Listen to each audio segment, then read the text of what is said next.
Bro, are you tired of struggling financially? Well, in today's video, I'm going to give you 5 helpful tips to help you break free from that. What's up, warriors? I'm Zook, and I help Christian men smash their goals by crafting a killer morning evening routine so that they can live in their purpose and thrive. All right, so let's jump into it. So the first one I want to say is get brutally honest about your future. Honestly, at this point, you should know that the same things you have been doing will give you the same results. And I'm trying to think of, the definition of, I think that's also the definition of insanity. It's like doing the same thing over and over and over, expecting a different result. It just doesn't work. So what you need to do is sometimes, and I'm going to get into this in a minute, but you need to change up your environment. You need to change up your routine. You need to change up what you are doing. If it doesn't line up for what you feel called by God to do with your life, whether that's start a marketing agency, a YouTube channel, a podcast, or do something construction based. There's probably like billions of different options I can give, but you need to focus on what's going to get you in that direction. Now I want to say goals, but man, that's like overrated. I just want to say steps. Like just focus on the little steps, because over time it's just kind of like when you roll a snowball down a hill, like it'll just build momentum and grow. Which reminds me of when me and my sister, she had a really great idea to tell me to go down this hill to go get more snow.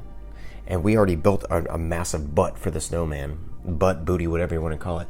And she pushed it when I was almost halfway down that hill, and it followed my footsteps, and it slammed into me, and it felt like a freaking brick wall. I squealed like a little schoolgirl. It was amazing. But hopefully it wasn't recorded. And that just shows you like momentum builds, and sometimes it'll catch you off guard. So you need to be ready for that. And whenever you start reprogramming your mind and things like that, that'll help as well. And it all starts, honestly, for me, from my experience and from the other guys I've given advice to, it starts in the morning. Like if you work a third shift job, you can still do it. It will be a heck of a lot harder because just the way we're designed, we're not designed to work third shift jobs. Like we're designed to work during the day. We need that vitamin D. And even if you work indoors, it's just part of it. But if you work in a retail store, let's just say, and you buy windows, that can help. Okay, so let me jump into step 2, because all of these are going to piggyback off of one another.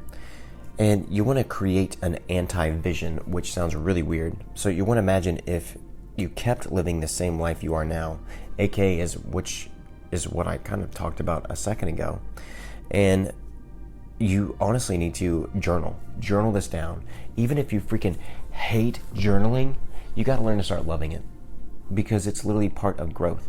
And it helps you not trick your brain, but show your brain how serious you are about something, dude, because our freaking minds are so stinking lazy. Dude, they don't want to do anything for Jack.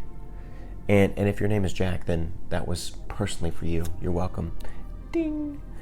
And I laugh at myself sometimes. You got to, man. You got to have fun in life. And you do that by, sprinkling a little bit of humor in it. And you can also have some prompts as well to help you with your journaling. For this one, for example, let's see here. What is my life going to look like if I keep doing the same things? Or you can say, what is one thing I'm doing today that's going to affect the rest of my day? Maybe doom scrolling, which I'm going to get into in a second. And number 3 is, which doom scrolling is a perfect segue, cut out distractions. This can be habits, this can be people, or this can be doom scrolling. Now there's nothing wrong with, people, obviously, because we need people to, help.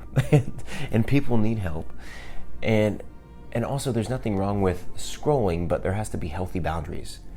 And I want to say as well that, habits can be a difficult thing to break, but I think it's around 60-something days when you can actually build a new habit. And for some people, they can actually do it faster. It just depends on how highly, I don't want to say motivated, inspired you are to change yourself and your life. And honestly, at the beginning of the day, you want to have your God time in. You want to get that in. Because, dude, I know too many, I'm just going to say Christians, and they don't even know the freaking Bible. How the heck can you defend against something? Let's just say somebody just saying, oh yeah, well, how do you know Jesus is the Son of God? If you don't even know how to respond because you don't know your Bible. I mean, and he obviously, he was born from a virgin, and that is pretty crazy to wrap your head around. And I'm sure I'm going to be getting some messages in the comments about that, like, oh, how can you improve it, man? If you live your life solely off science, dude, I love science, but there's more to life than just science, dude. I mean, we are figuring out things with science. Like every decade, things seem to be changing a little bit. I mean, except the basics. Like if you're a man, you have a wiener. If you're a girl, well, you don't. There is no that identity crap. It just makes me laugh. It's so wild.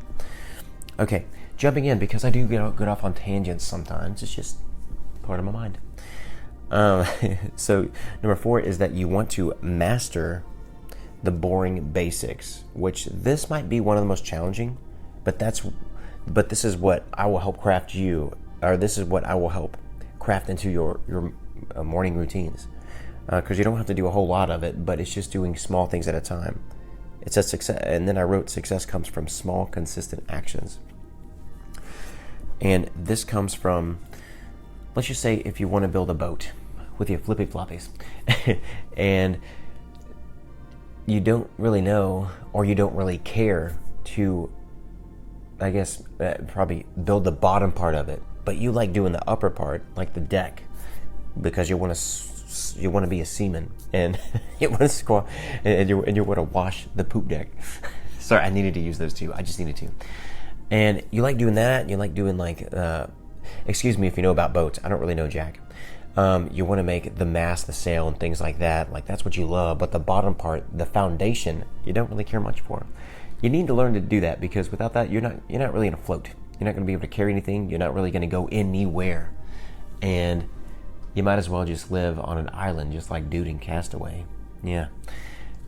And you can become friends with the soccer ball. Wilson. But it can be a process, and don't focus on doing everything. Focus on doing, as I mentioned, small steps. Because those small steps, dude, just like that, when my sister rolled that little ball of snow down the hill, and then it grew to a pretty large size. That's how momentum works. And you don't want to just keep doing the same thing, because then you'll just get burned out. Because I struggled, dude. I struggled now.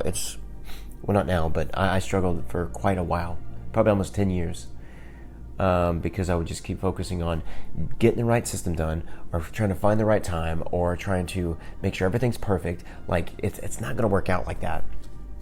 You've got to focus on everything. But most of the time, if you don't get started, well, actually, majority of the time, when you don't get started, you don't know how to tie everything together. Everything links together, kind of like notes. And if you were to write a story or something like that, you don't want to just cut out like the whole middle piece, because then it'll kind of look like a really bad movie. You want to make it all make sense and stick and flow. And you need to create like a really good flow for yourself in order to do that. All right, number 5 is you want to stop worrying about results. Dude, I struggled with this a long time. And let me give you an example. You need to stop asking, well, how long will this take? And if you're a deep thinker like myself, then dude, it can take a really freaking long time if you keep focusing on time. Focus on getting what you need to get done, and then time will just kind of flow by. And you won't be as stressed, you'll be more relaxed, you will be more at peace, and you won't rush through things doing like a half-assed job. It won't like be all crappy and stuff like that. Because, bro, let's be honest, if you were to do the dishes or do your laundry, then like as fast as you can, then it's gonna look sloppy. You can have wrinkles in your shirts. You're gonna look like a freaking mess. Sorry, had a power wrench on my nostril hole. And you don't want to do that. Like, you want to be presentable. And you do that by doing a really, really good job at what you do. Because it's not about how much you do. It's about what you do and how you do it. So you need to find this middle area, this gray area. And it might be different for everybody, based on, honestly, like just your environment, aka like your living situation, or maybe where you're living. Because where I'm living out in the country, it's completely different than living in a big city. Let's just say like New York. Like, you need to think of things like that, and you need to tackle things a little differently than somebody else would. But all right, bro, hope this is helpful for you today. And if it was, don't forget to comment down below one helpful tip or something that you're working on, and like and follow for more. So until next time, bro, I'll see you.